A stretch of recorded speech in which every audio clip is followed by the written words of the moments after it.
J'écoute l'émission à tous les lundis. Puis, mais là, je suis à l'école, donc ma cousine me l'enregistre.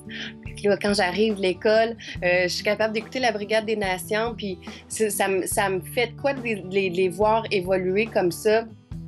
Puis je les trouve beaux, je les trouve tellement beaux. Ils sont assez riches comme des personnages. C'est super cute. Dans les communautés où vous êtes passés, penses-tu que ça a laissé une petite marque, ça a fait un impact positif? Ben oui, je pense que oui, parce que justement, les jeunes venaient de ces communautés-là. Donc, tu sais, il y a un souvenir vivant, en fait, qui sont dans les communautés. Puis, les sous qu'on a donnés, tu sais, il y a quand même un total de 13 000 qui a été remis dans ces communautés-là. Puis, ça l'a servi. On a fait bien attention que ça aille à vraiment des organisations qui faisaient des trucs bien dans ces communautés-là. Puis, je suis sûre que ça a fait du bien. Puis eux autres, d'après toi, qu'est-ce que ça leur a apporté? Penses-tu que ça a laissé une marque chez eux aussi?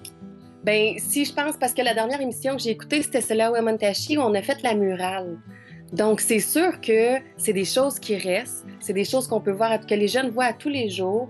Puis sinon, si c'est pas des affaires matérielles qui sont restées là, des gens qui ont jamais vu une caméra ou qui ont jamais vu une équipe de tournage, que là, qui se ramassaient là-dedans, c'est sûr que ça laissait une petite marque. Puis avec les activités qu'ils peuvent faire maintenant, qu'ils ont fait après avoir reçu le 1 000 $, je pense à la maison des jeunes de Wendake qui se sont toutes rééquipées en télévision, puis pour le système de son. C'est des choses qui restent, c'est des choses qui vont se souvenir, tu sais.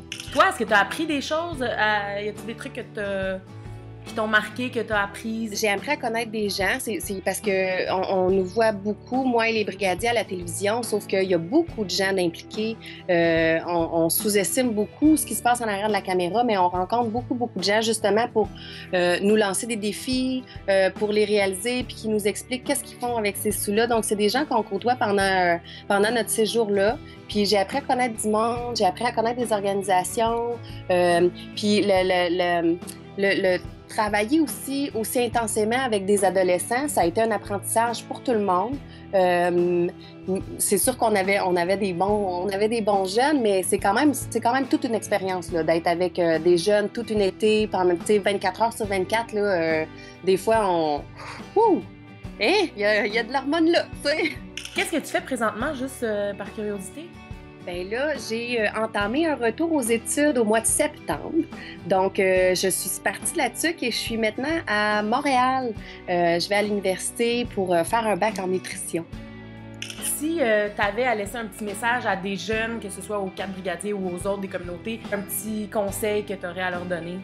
Ben en fait, je m'adresserai pas aux brigadiers, je vais penser à tous ces jeunes-là parce que, évidemment, moi, c'est ça mon background aussi, là. Ça faisait 10 ans que je travaillais dans un centre d'amitié avec des jeunes, avec des moins jeunes aussi, là, mais c'est qu'on n'a pas besoin d'avoir la télévision, on n'a pas besoin d'avoir des défis comme tout préparés ou un 1 000 $ qui nous attend à la fin. Il y a des défis partout dans les communautés comme en ville.